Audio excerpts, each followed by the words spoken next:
The Flying Apostrophe, Contractions, Ownership, and Plurals, presented by Juliet Betancourt for IST 511 Mechanics Video Lesson.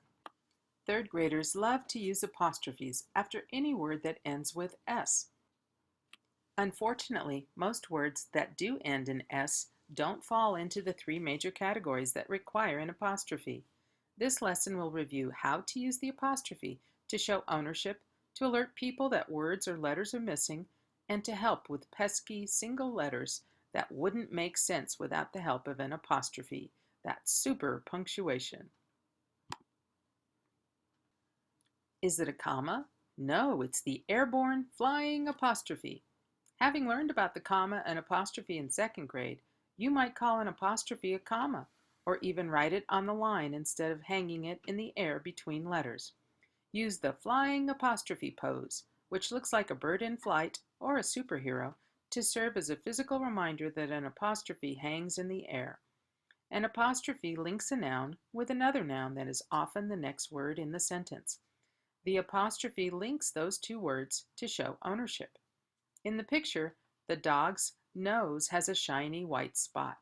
The nose belongs to the dog.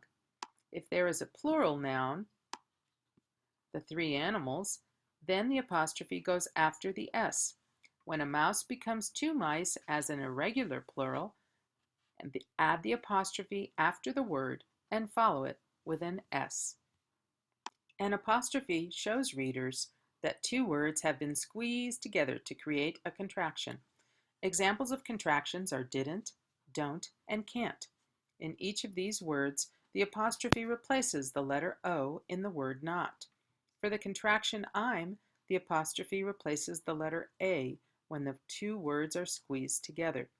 When writing dialogue that includes speech patterns, which means writing to show the sounds people use, the apostrophe alerts the reader to missing letters. An example of dialogue writing is to have a character ask, "Where you going?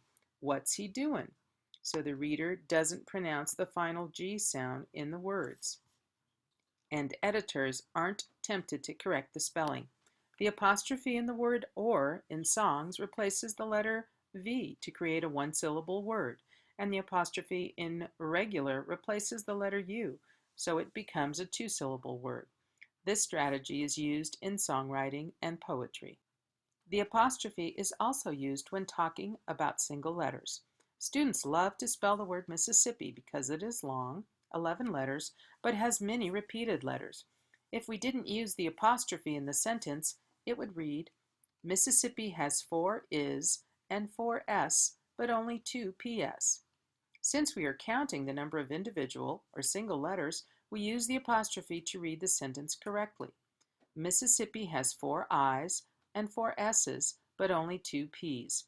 For special pronouns, called indefinite pronouns, like anyone and somebody, the apostrophe is placed between the end of the word and the additional s to show ownership. To review, there are 3 ways to use an apostrophe. An apostrophe shows ownership when added after singular and plural nouns. Even irregular plurals like mice, geese, and children add an apostrophe and then an s to show ownership.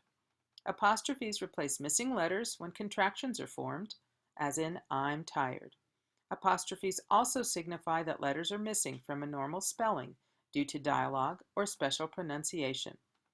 Finally, when writing about individual letters, as in counting how many I's are at the end of Hawaii, there are 2, put an apostrophe after the letter I, then add an S.